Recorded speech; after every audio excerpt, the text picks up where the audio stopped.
Well, hey there, everybody. Happy Wednesday today. We're going to be doing another live. I'm Pam Durkin, and I'm the coach that can help you as an interior designer start to close more projects. I know that generally it is really tough to know design and sales and marketing and closing, but that's why I am here to help you get much better at closing projects in your interior design business. So, thanks so much for joining me today. We're going to get into a little coffee talk on my couch in my office and get yourself comfortable. Because today we're going to talk about what happens when you have a client that is asking you to reduce your fees. And this came up in my mastermind group that I have currently, and I thought it would be a really interesting discussion. So let me just say hi to the couple of the people joining, and tell me in the comments. First of all, I'd love to know where you're coming in from, but also, like, have you ever had a client come back to you and say, "Can you reduce your fees?" So let me know about that, and just say, was it something to do with design fees, or maybe it was on furniture purchases, but I would love to hear that. So, hey, Allison, nice to see you. DSH87, thanks for being here. Tell me if you guys have ever had this situation where a client is asking you to change your fees or something like that. KF Hurst, hey, how are you? Good to see you. Tell me where you guys are joining from. It would be great to hear about that because, of course, I want to know what's going on in your world. Because I want these lives to be incredibly helpful. And then also, I would love to be interacting with you guys a lot more. But this situation came up in the mastermind group where a designer had, oh, hey, we got California in the house. So awesome. Where are you other guys coming from? I'm in Florida. I'm in Naples, which is on the West Coast. And we've been having lots of rains come through here. So we are definitely in the heat of summer here. Tell me where you guys are calling from.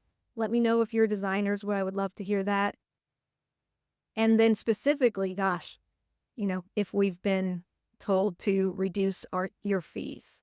Hey, Audra, good to see you, girl. So, um, I think we've all been there where we have presented and done the best that we can to sort of pre-qualify a client, and we presented our very best information, our very best number, where we think we should be. Because of course, if we've gotten to the proposal stage, I'm assuming that you want this job. Hey, your sales maven, good to see you. I'm glad you're here. So if you have presented this information, hey, Stephanie, what's going on? We're talking about whether or not a client has ever asked you to reduce your fees or change your fees. And I think that this is really important because, of course, there's some pre-qualification going on, right? Before we even, hopefully, we're pre-qualifying a little bit before we run out there and talk to clients, walk the job, and these sorts of things. But we're doing some like high level stuff. But if you've gotten to that proposal phase, I'm assuming that they have, you have decided that this is going to be a great relationship. This is a project that you want, and you sent off your proposal. And this is what happened in my mastermind group, where this designer went ahead and provided a proposal. Now, certainly the client could afford it. It was a big enough project. So this was a new build of a $4 million home. So clearly, designer services are really important here. And she had been brought in by the builder who had used her in another project. And the reason that he brought her in and introduced her to the client is because her spec book was incredible, and he loved the fact that she made his life so much easier, right? Because she was really producing a product that made installation smooth sailing. So clearly this was a referral from the builder. So when clients get referrals from their builders, they tend to roll with those because they love that, right? The builder wanted to work with her because of her spec book, and he knew that this was going to really help move this project along. Certainly a big enough project, $4 million house, new build. So she had presented her design fee, and her design fee was inclusive of two major things. One was hard surfaces, so all those tile, countertop, cabinetry, all the hard stuff, right? All the architectural stuff. And then also she was including services to handle purchasing and furniture and soft. So we have the hard goods section, all the things that are attached to the building, and then the soft goods section, window treatments, artwork, furniture, rugs, all of those things. And she had presented that number to them. Hey, Kinesty, nice to see you. Where are you coming in from? Would love to hear where you're coming from, and if you've ever had an issue with clients asking you to reduce your fees. So back to my designer client, coaching client, and she had this situation. So everything looked great. Everything looked great. Everyone was, kind of on board. So she presented her proposal and they said to her, hey, we need to talk about your design fee. Now, immediately, she calls me on the phone and she's like, I'm not sure how to handle this. And she had received the information via email. So this is what I want you guys to be thinking about. There's a couple things going on here. When a client asks a question like, hey, we need to reduce your fee, talk about your fee, all of those things, we tend to get like, that's it. They don't value what I'm bringing to the table. They're not a good fit. This is a red flag. And I want you to just take a step back when a client does that to you, because there could be several reasons why a client is asking you to look at your fee. Now, first of all, you can assume all day long why they're asking this question, but I'm going to tell you that the best reason or the best way to really find out for sure is to ask them. So I'm sure when you get that initial email, you're kind of like, you have that, gut reaction of, here we go, right? This is going to be a bad situation. Maybe this isn't the project that I thought it was going to be. First of all, I want you to take a deep breath with that. And I want you to let those feelings pass, right? That sort of initial reaction when you're like ready to fire off an email, right? So I want you to let that pass, because that's just really a visceral reaction to just like a lot of other things that go on in our industry where people don't value what we do and they're trying to get something for nothing. But that may or may not be the case. So I want you to be thinking about how you can be investigative like you would when you're doing designs, right? You're trying to find that perfect solution, and you'll look through hundreds of catalogs and you will try to find that perfect XYZ because it's in your head and you need to find it, right? Or you'll lay out a room 4 or 5 times. Well, think about using that skill.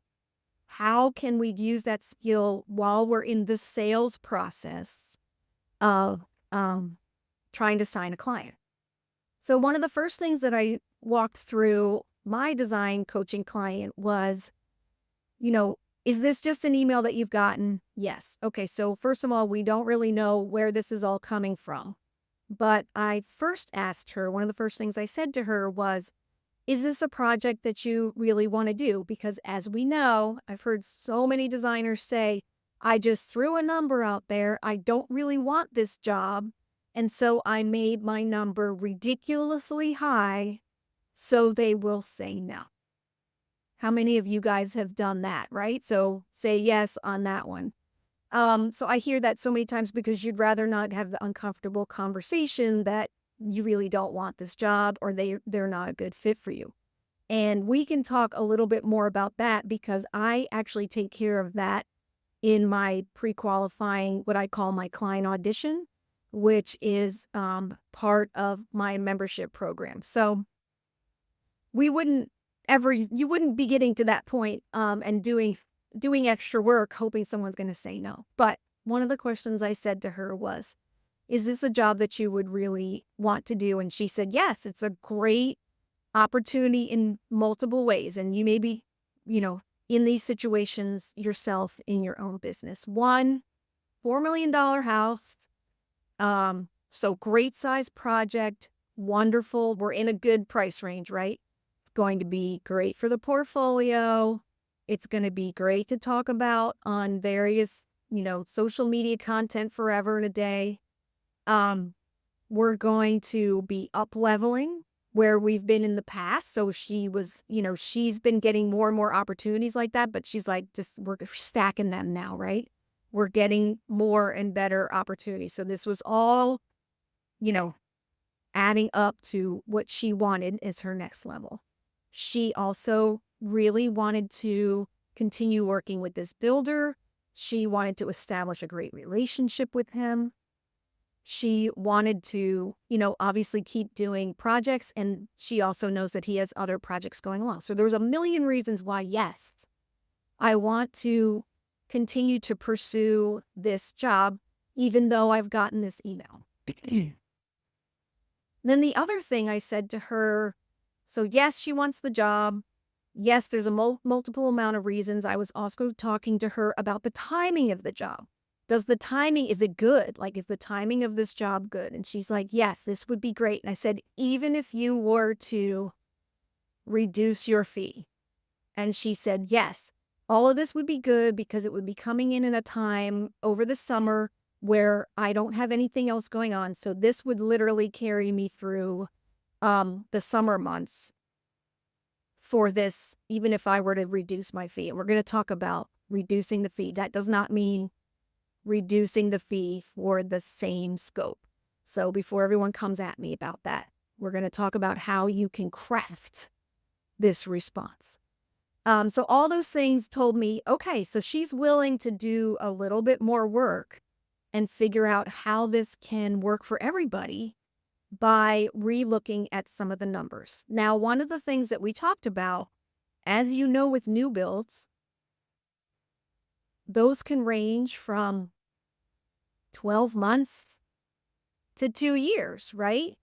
So she had provided a full-in number for hard finishes and soft finishes like we talked about. And I said to her, one of the things that may be going on in their minds is that the soft finishes part is so far away from where their heads are at right now. Meaning, they could be 6, 8 months away from that. So you have to think about like a client. Even though and designers all know, like you want to look at this whole thing as a whole and you want to plan it all out at once and you want it to be one big, beautiful project. Clients are like this. It's like, what's in front of me right now? What are my biggest issues, my biggest pain points, my biggest decisions that have to be made right now? And for them, it could have been too hard to wrap their head around thinking about furnishings and finishes when they're looking, at this builder who's like, we need to start, figuring out plumbing and tile because this all affects the building process, right? So I want you to be thinking like a client when it comes to that. So that was one of the things that we talked about. And let's see. So we don't want to be making assumptions about the fact that they're not valuing us, because one of the other things I asked her to do was to go ahead and set a meeting with the client, because we really want to know what's going on in their heads. We can project all day long as to why we think they're making these decisions, but honestly, we just don't know. And we get offended by them. And then we kind of throw up our hands and say, this is a red flag. I don't want this client. And I want you guys to be thinking differently about that.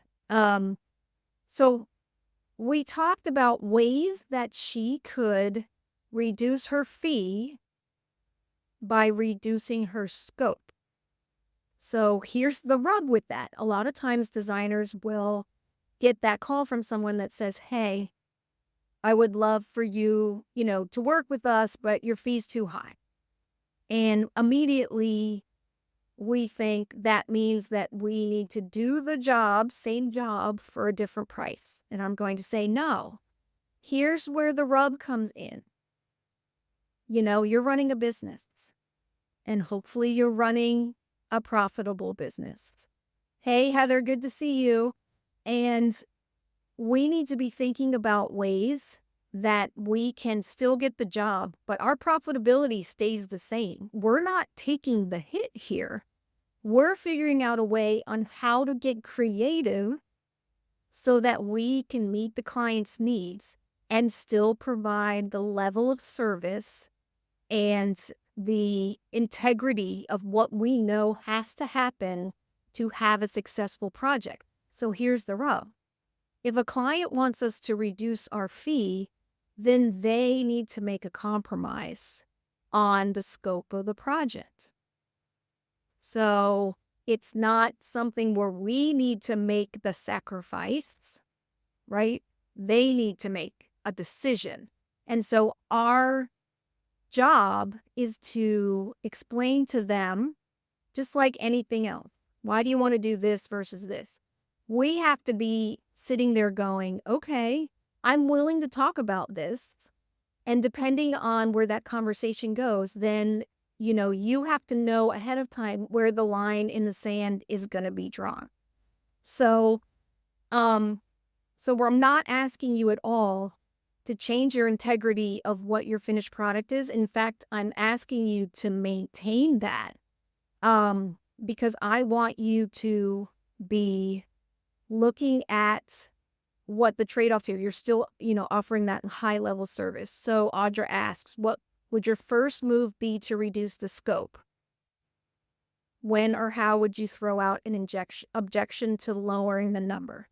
So my first step, my first move would be to have a meeting and talk about what's happening here. So that would be my first move, because you need to know what the motivation is. If somebody's literally just wanting to reduce the number because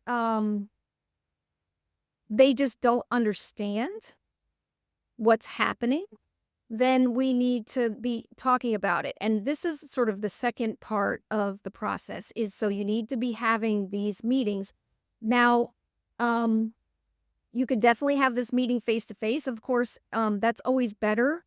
But there's also times when if you wanted to get on Zoom, you could, because that's a video message. So I think these are great ways to talk about what works best for you and what actually works best for your clients. Now, a lot of clients are, building this, beautiful multi-million-dollar home and are traveling. So they're not physically available. So I think the bigger issue is having a conversation and understanding what's going on. So, in terms of just looking at where the scope is, we want to know so clients don't always know what they don't know. So sometimes they just see that number and then just sort of lose it, because they obviously, so they have other things going on, right? They're building a house, they're talking about architectural fees, and they've got a contractor and maybe impact fees and blah, blah, blah, blah, blah. Like money's just flying everywhere. And a lot of times they've never done this before. So maybe they've never done this before, or they've never done this in this area before. That's one thing that we're running into here in Florida. Stuff just costs more here.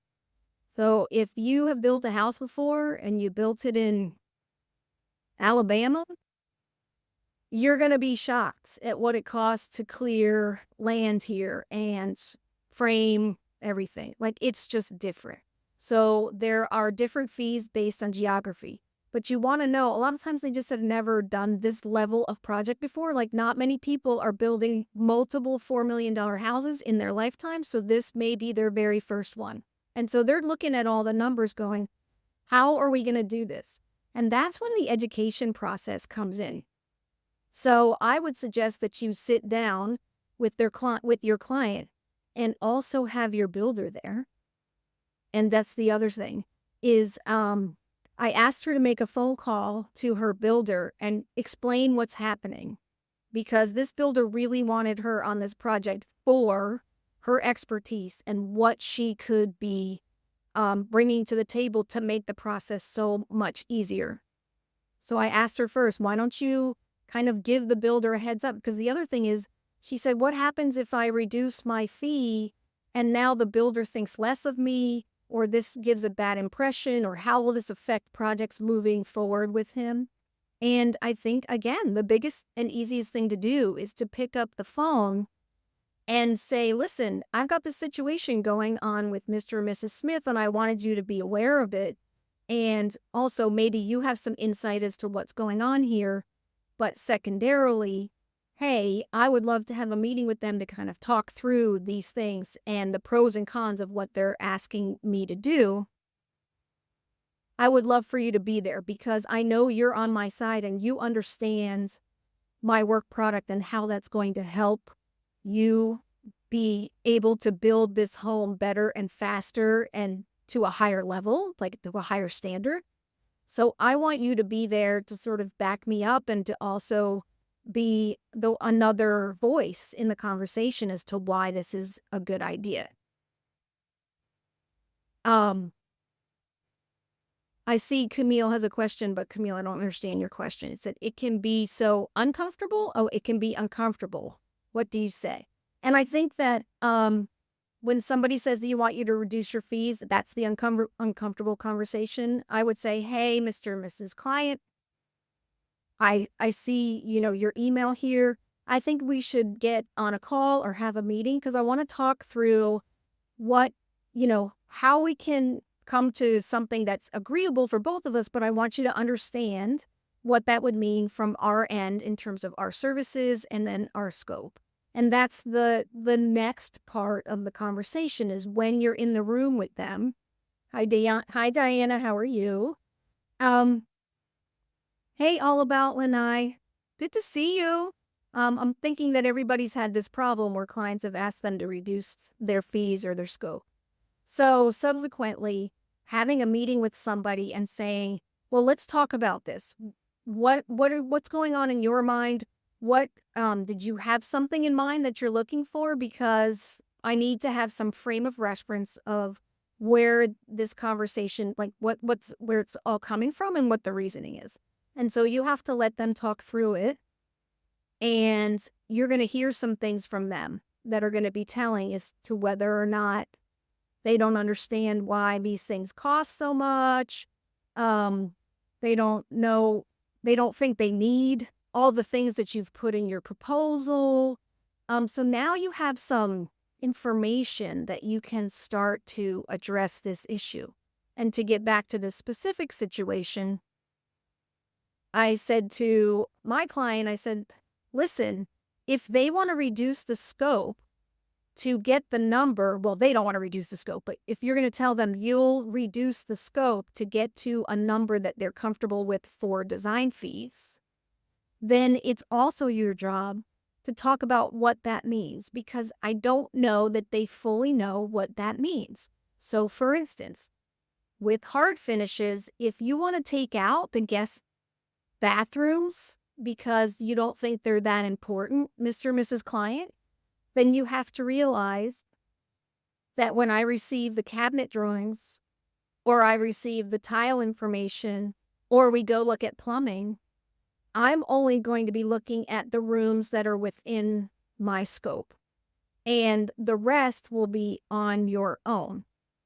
Now, I'm assuming at this point the builder's going to pipe up and say, oh gosh, that's not a good idea, because then who's going to tell those guys how to install the tile, and who's going to do those drawings, and what happens when there's this detail on the cabinetry that doesn't look right? Who's going to do that? Well, you're kind of saying to them, and you're letting them come to the realization that changing some of these things is not the best idea, especially in a $4 million house. At this point, I mean, what are we doing? So they think they can just be like, well, I'll just take care of that, but they don't really understand what that means. So You're going to tell the counter people what your edge details are and how far this goes. And are we putting outlets in the backsplash? And, what kind of plumbing fixtures are we using and how we're installing the tile? Are you okay with that? And I think the education process is going to get them to realize that maybe we don't want to do this. Because quite honestly, I think that many designers are charging less than they should anyway. So these people are getting an amazing value. They just don't understand what's involved here. So that's how I would handle when clients are asking you to reduce the scope is first, number one is let's have a conversation about that. Like, where are we coming from with this? What are you guys thinking? Even if you just say, hey, what prompted this email to me? What's going on? Can you tell me a little bit more? Can you give me some background? And that's when we sit back, we kind of close our mouths and stop talking because we're not, many times we just talk because we're nervous, right? We just sit back and we let them explain. And then we can talk about why we want to do things a certain way. Now, of course, if you have a client that's probably because nobody talks on the phone anymore, texting or emailing you this, as we speak, which is like, I don't understand, or, what do we do about this? How can we, bring the cost down? I want you to also be thinking about where your line in the sand is, right? So thinking about multiple scenarios that you would be comfortable with, solutions that you would be comfortable offering to this client, of ways that you guys could meet in the middle. Now, of course, to go back to the beginning of this is now it is a project you want to work on. You really, you're okay with the clients. Everything seems fine, except maybe they're having some challenges with the number. So if that's the case, I want you to be thinking about, what could I do? How could I reduce the scope? If I reduce the scope, what are some of the things that I just want them to be aware of? Hey, Mr. or Mrs. Customer, I'm happy to work with you within reason to adjust the scope to get the fee to where you're comfortable. But I just want you to understand as well what that means. Like, here's the trade-off that's going to happen because of that. And I want you to be aware of that just so that we're all clear and that you're good with it moving forward. And so you're being very matter of fact. You're not like, I can't believe you're doing this. This is crazy. That might be behind the scenes, but just don't know. They have no idea. They think, plumbing fixtures take 5 minutes. You just choose one and the whole house and you're done. They just have no idea how many questions are going to be coming up during this process. So you're really literally saying, let's talk about it. Let's have a conversation. Let's talk about, if we do this, here's the things that are then going to fall under your purview. This is going to be your responsibility. And now let's loop in the builder saying, Mr. Builder, how do you feel about this? How's this going to be handled? And then the builder's going to say, I really don't want you to cut these things out of your scope, designer, because I know that the clients are going to understand some of the things that I need to know to build this. Or the builder's going to say, paying for this time for a designer is so much more efficient because what's going to happen is it's going to be harder for me to build. There's going to be more mistakes. It's going to take more time. And that ultimately is going to cost you more money. Project management time. I mean, they're getting charged for that too from a builder. So also just like having some ammunition, right? To say, you think you're saving $5,000 here, but you're going to spend $5,000 or more in the extra time, project management time, or maybe it gets installed wrong, or maybe they don't get the answers quick enough and it stalls the project, or maybe now people have to come back for a second and third and fourth visit because the information wasn't available. Like, they don't know any of this stuff. So thinking in your head how this is going to be crafted, and then where's your stopping point? because sometimes they'll just keep going as far as they can. And you have to be clear as to what you're willing to do and how much you're willing to reduce the scope. And I'm not asking you for sure. Like, one of the things I want you to be sticking to, I want you to be adamant saying, we will not change the integrity of how we approach projects and how fully we engage ourselves with the scope of the project that we're working on, because we pride ourselves on giving 110% to what we've been hired to do. And so we can't go back, we can't change any of those numbers based on what we're giving you now, but we can offer to reduce the scope. We just want you to be aware of where those trade-offs are going to come in, what's going to then fall to your responsibility, and then again to the builder. So you guys have to work that out too, but we would love to be involved in the whole project. And this is why we've addressed this whole project like this. And so here's some of the language that you can use to say, hey, let's just talk about it. And if you don't think that they're going to be able to understand after that conversation, then it's time to say, well, I wish you the best of luck. But, you may want to be talking to your builder ahead of time saying, what happens if this gets to a point where I have to literally walk away? How's that going to affect you? I don't want to put you in a bad spot, but I also need you to know that this is where, I need to be. And they're going to totally respect that.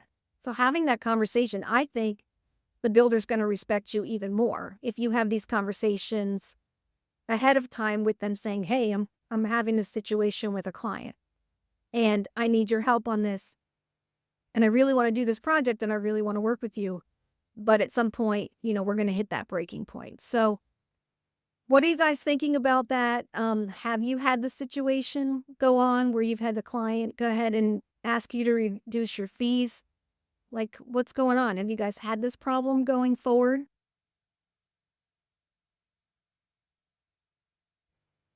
So I know you're going to if you haven't already. So I definitely want you guys to be thinking about ways to craft these conversations. These are the things that we're talking about in my upcoming free webinar called Sales for Introverts. I would love, love, love to have you guys there. It's coming up in a few weeks and the wait list is open. You can just go ahead and click on the button at the bottom here or my bio or whatever and get signed up on my wait list, and we're going to get started with that. And these are the conversations that we're going to be talking about, is real life stuff where you guys are in situations where you want to get this job and they're just asking you to reduce your fee. So let's see. Audra says, if they want a lower budget, I drop them to design only service tier. Yeah, so there's different ways on how you're comfortable working in your business. And one of the things that I always want to stress, because there are a million coaches out there, and I think that just like in design, I don't know, I've always told my own design clients that there are a million ways to design this space. And there's a million ways to run your business. I can give you guidance in terms of what I find in my 30 years experience, but you also have to apply it to what's working best for you in your business where you're at right now. So for Audra, she already knows that she's going to drop them to the design only service. And this is the type of thing that I want you guys to be knowing ahead of time, is where are you going in this conversation? What do you want to happen? Where do you want to steer them to? That is what's most important. So I want you to also just be doing a little pre-work ahead of time, working out this conversation, because what happens is we get so nervous in the moment and we get so flustered and we get feeling like we're not good enough. So it frazzles us when someone comes up with something like, I want to reduce the fee, or I don't understand. And I want you to be mitigating that, because I want you to be like, okay, client doesn't understand. Let's find out why they don't understand or what they don't understand. Let's have an additional conversation about that and find out what it is that's going on. And then we will determine if this is still a good fit.